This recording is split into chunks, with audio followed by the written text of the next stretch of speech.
Kilmore West, Irish, and Choill Mhór Thiar, meaning Big Forest West, is our locality within Coolock, situated on Dublin's Northside, Ireland.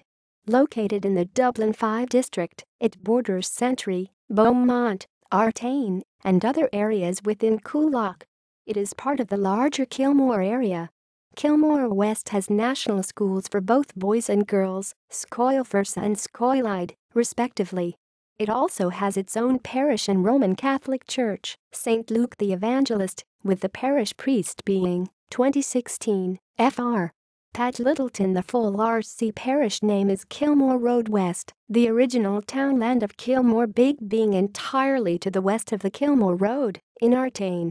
Notable local activities include pigeon fancying and boxing, both based in the local community centre. Soccer also commands the allegiance of a large section of the community, as does Gaelic football. Sea angling, while not possible in this inland suburb, is also a popular local pastime. See also Kilmore. References